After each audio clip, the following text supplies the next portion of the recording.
Today, we're going to talk about budgeting quality control and the efforts that's required in order to check and maintain a level of quality in the work that you perform. If you don't budget your time and effort for quality control and quality reviews, you will not be able to catch the errors that you need to ensure your livelihood.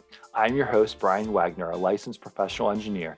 In this episode of the Engineering Quality Control Podcast, we're talking with Anthony Fasano, PE and founder of the Engineering Management Institute, about the effectively budgeting for quality control reviews from both a time perspective and a monetary perspective. So let's jump right in.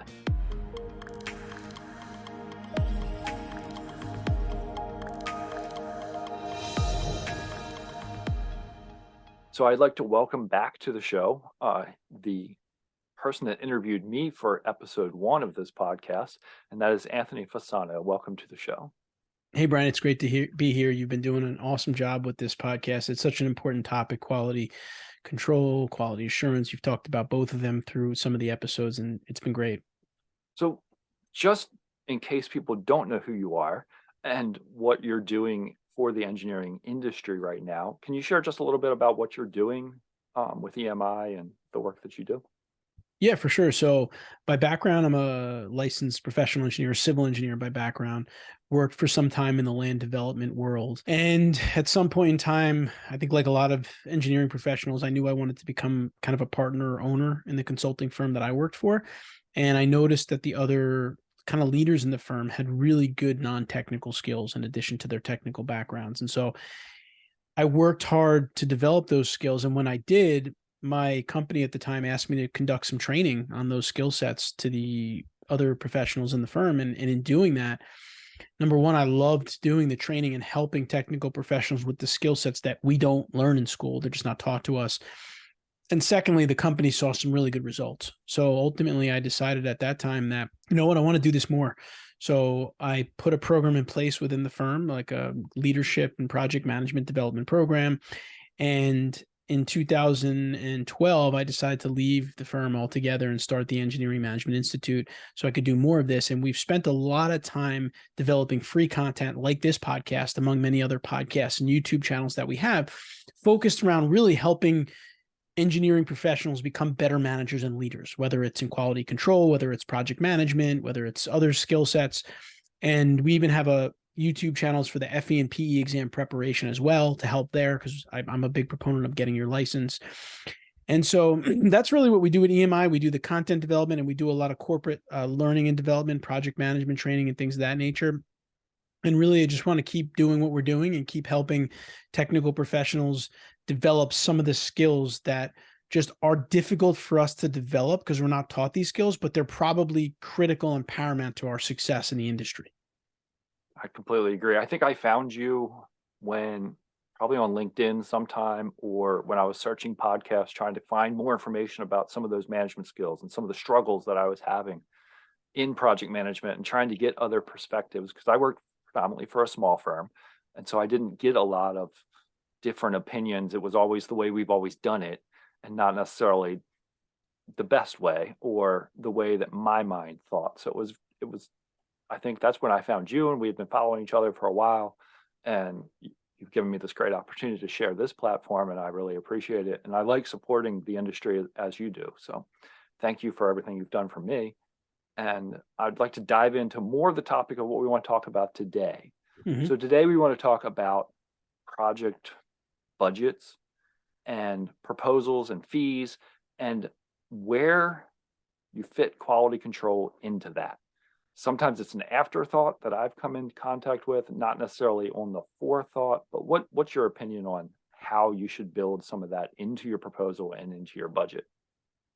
Yeah, it's a good question, and it's an important topic in it. And I think the whole idea for this episode, at least for me, came from conversations with engineers who have this problem where basically you get into a design project and you know how it is.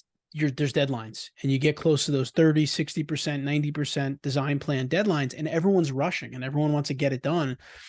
But there needs to be quality control on our projects for all the reasons that Brian's talked about on this podcast so far.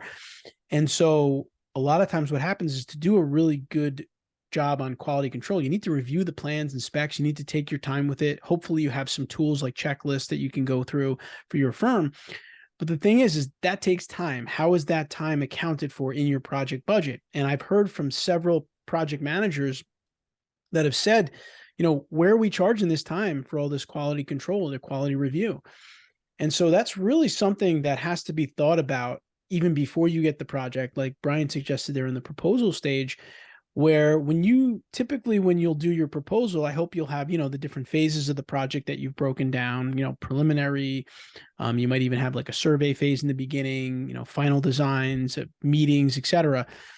For each of those lines, if you're pricing it out, I really think you need to add some amount of fee into each of those phases for quality control. And that may be a number that your company has an established number for.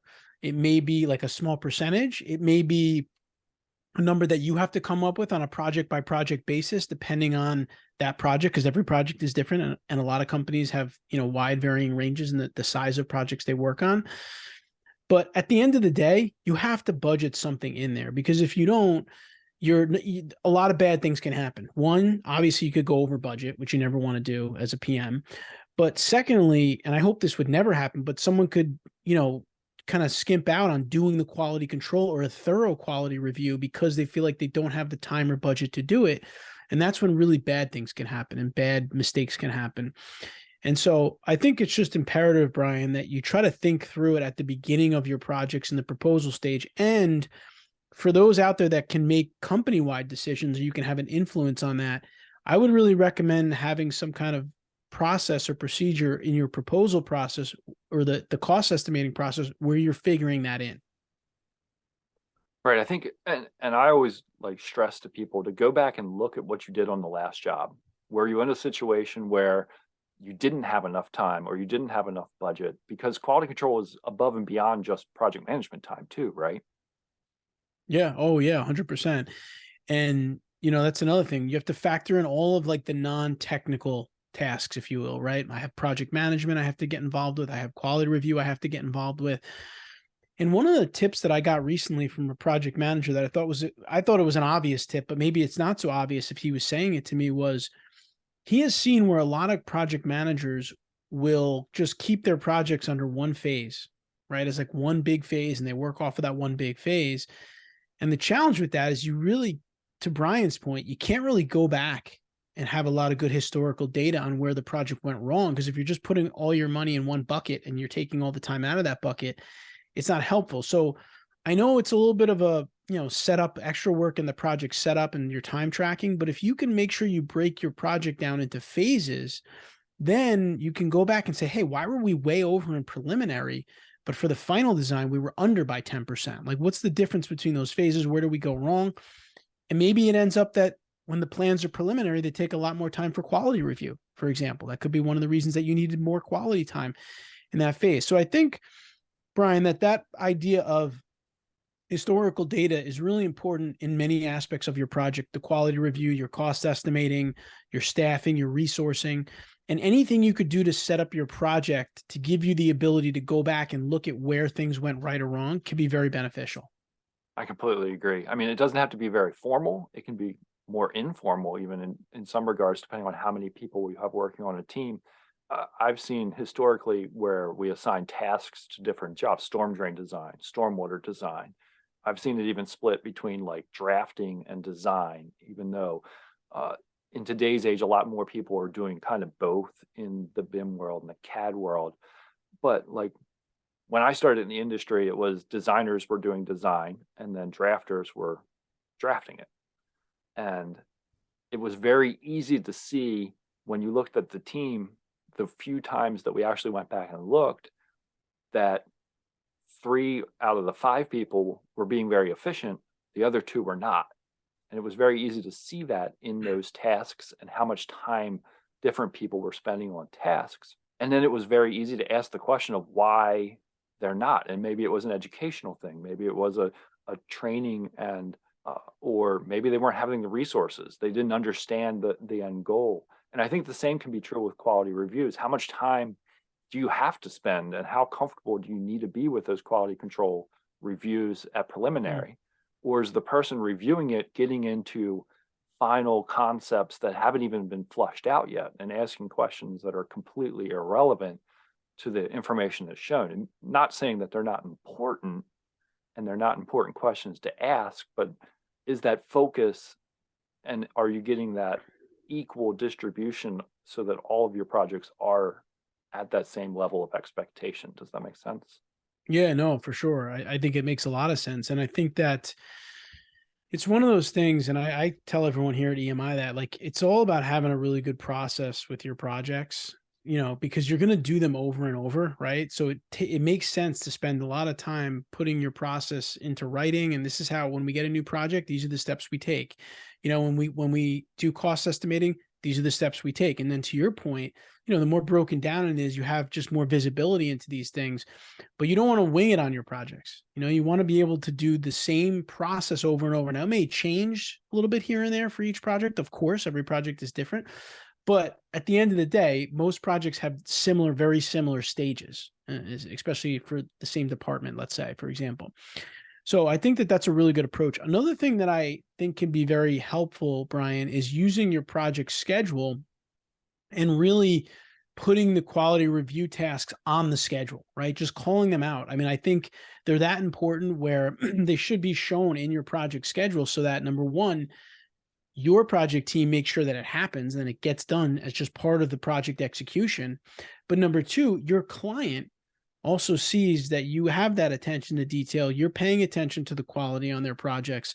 And I think that that's really important. I just don't think that quality control is something that should just be kind of thrown into the mix at the end of the phase or whatever it is. It should be something that's really thought about ahead of time. Like I said, hopefully there's some practices and procedures that you have in place for quality reviews, and it's part of your schedule as part of your project execution. I think that that can go a long way in making sure that you account for it.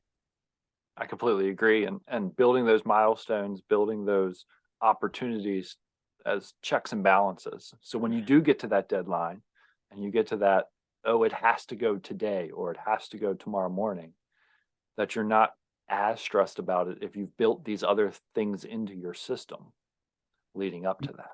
Yeah, for sure. Like, you want to account for it. And when we're accounting for it, we've talked about, budgeting dollars for doing these quality reviews, of course, but you also need to budget your time for it because, if you're doing it right, it's going to take you some time. And, for those of you, I'm sure we have an audience of different experience levels here, but for those of you that are maybe less experienced, maybe you're not a licensed professional at this stage in your career, you have to understand that the quality control, whoever's signing and sealing these drawings, there's a lot riding on it for them and for the company, right? In terms of liability and other things. And so, and also that obviously the health and safety of the public, which as engineers, we have to hold paramount. So it's so critical that these reviews get done, they get done appropriately. And you have to ensure that you're budgeting the dollars and the time. And maybe you're not responsible for both at this point in your career, right? Like maybe you're like, well, I'm not doing proposals right now, but I do have to do the reviews. Then that's fine. Then your focus should be on budgeting the time, but then you should communicate to your supervisor, to your manager, whoever's prepping and doing the cost estimate. Hey, just so you know, if you're doing a cost for this project, I'm going to need like a couple of hours to do the project reviews. Cause then this way it's clear communication across the board. Right. I think that's all great advice. Now, do you recommend designating like one person to do reviews, or if they're not part of the project, or the fresh set of eyes? Because that goes into how much time it would take for somebody to do a review if they're not even familiar with the project. Yeah, I think that's a good point. And, I think in a perfect world, it'd be great to have someone look at the project that's not that familiar with it, because I feel like they give you different perspectives and they might catch things like, sometimes when you're designing a project, you're so caught up in the weeds on it. It's like one of those things, it's hard to step back and kind of look at it for a quality review. You're just going to miss things. So it could be beneficial if you have that resource to have another person. A lot of times, unfortunately, people don't have that resource and they have to rely on someone on the project team, in which case I think it probably should be that same person if you can, because they're probably familiar with your quality procedures. They've done it a few times. They know what to look for. But I can tell you right now, depending on the size of your firm, it can be really beneficial for the firm to have someone that does just quality reviews as a big part of their job. I know at the consulting firm that I worked for, we had hired like an engineer who was retired basically, and he wanted to come back and do some work each week. And it was a perfect job for him. It was just doing quality reviews of all of our projects before they were going out. He had tons of experience in the field. He'd seen a lot of plans in the past. And, he took it very seriously, as that was really his main job, was doing like the quality reviews. So I think, who does it is kind of going to be different in every situation. But if you can have an outside set of eyes take a look at it, for sure, like Brian said, you might have to budget a little bit more time for them because they have to familiarize themselves with the project. But if you can, or you're not able to go that route, I would kind of have a QA QC person on the team if you can. The other thing too that I'll mention that I think is also very beneficial is having like a QA or QC committee in your company. I know the consulting firm that I had, we had a committee. I was on the committee, and we worked to develop the guidelines and the checklists that were used to check all of the plans. So we would like develop a checklist for every kind of plan, like a stormwater design plan, or a roadway plan. And we'd have specific things that we worked on with those departments to have that in place. They were located on the intranet. When you were doing that project, you download the thing and you go through it, get a sign off on it. Now it's probably a lot of it can be done online. But I think, again, Brian, where we're getting back to is, your processes, good procedures that you can carry through on your different projects. No, I think that's a ton of great advice. I think we've tackled a lot of different aspects for a lot of different levels, whether you're new, whether you're not. The one thing that I would encourage anybody that's not the licensed professional that's signing and sealing the plans is to recognize that that person, as you mentioned, is liable. They are responsible beyond just the company. I mean, the company has insurance for reasons, but if you're really negligent because you made a mistake, the company may be like, well, sorry, you were negligent. And as the licensed professional, everything you own is on the line. And it's a lot more responsibility than just, oh, I work for this company and I do this work. Once you become that licensed professional, you're really putting your life and your livelihood on the line with everything that you do. So I've seen a wide range of professionals that are licensed and how committed they are to quality.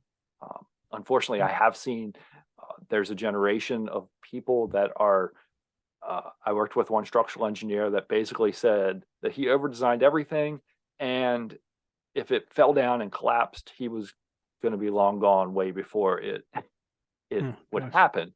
But I've also worked, and I've been in the situation where I was a very new engineer and put into a very unique situation with a dam that had partially collapsed because of a storm event. We did a plan to safely, in our best opinion, to render it safe and create a situation that was less dangerous to the community. And they wanted to sign and seal on the plan. And I sat there and I thought about that plan for minutes before I signed it. I think my hands were actually shaking because not knowing what was going to happen with that plan after I signed it and whether they were going to be able to execute that plan safely was a whole wide range. And then I've had the full range of projects where the reality is that it's not that concerning. Does that make sense? So yeah, no, the believe me, quality, the emphasis on quality can be a wide range. for sure. And I think what you said is so true. I think until you have a license that you're signing and sealing with, it's hard to understand like all of the responsibility and the liability that comes along with it. It really is. But hopefully a good manager, a good leader can kind of impart, what's at stake. And again, if there's good processes in place, it just builds good habits for people from, early on in their careers. And we always want to be proud of our work. We are doing things that are good for the community and good for the public. Yeah, for sure. So as we wrap up, because I want to be courteous of your time, you're a busy man. One segment that we like to include is the power of experience segment. It doesn't have to be involved with what we're doing or talking about today, but like what advice maybe that you've gotten in the past or that you like to instill in others in the work that you do that you'd like to share with this audience. Yeah, I mean, I think one piece of advice that's really helpful is to try to get hands-on experience, and get advice from people that are experiencing the industry as much as you can. I think A lot of people are going for master's degrees and going for certificates, and I think all that stuff is great. But I also think it's really great to get experience, on the job experience, because sometimes you don't know how much you're going to like a certain field. You can't really learn that much about it from just reading about it. You need to really experience it for yourself. So I would say, for those of you out there that are at any stage of your career, and this means you could even be experienced, but you want to try something different, well, then try it. See if you can find a way to try it, get some hands on, see what it's like, and decide if you want to do it. And I think that's what's one of the amazing things about engineering, is that there are so many opportunities out there in the world of engineering. There are jobs in civil and infrastructure world where I did my time in when I was practicing. There are jobs that didn't exist when I was there, right? Because of the technologies and things of that nature. So I would say there's lots of opportunities. You can keep your eyes open for them, but if you see something, see if you can try it to experience it in some way. Because for me, I've always found that you don't really understand it until you understand it, if that makes sense. And if you want to make a real career or life decision, if you can get kind of your feet a little bit dirty on it, that's the way to do it. I think that's great advice. What's the best way for somebody to get in touch with you or to learn more about the work that EMI is doing? Definitely, you could just check out our website, engineeringmanagementinstitute.org. We've got tons of free content there. I think we have like 7 podcasts now, 3 YouTube channels, lots of good stuff. And you could also feel free to connect with me on LinkedIn. You'll find me, Anthony. If you type Anthony Fasano engineer, I'm pretty sure I'll come up towards the top, just because I've got a lot of all these different content streams that we're putting out there. And we're constantly putting the content and the different episodes out through the social media. So please take advantage of all the free information that we've developed. It's free and it's available for you. And I think it can really help engineers in their careers. Well, thank you again. I appreciate your time. Thank you, Brian. Please remember that you can find show notes for this show and all episodes at engineeringqualitycontrol.com. There you'll find a summary of the points that we've discussed, along with links and resources to the other things that we've mentioned today. Until next time, friends, I wish you the best in all of your engineering endeavors.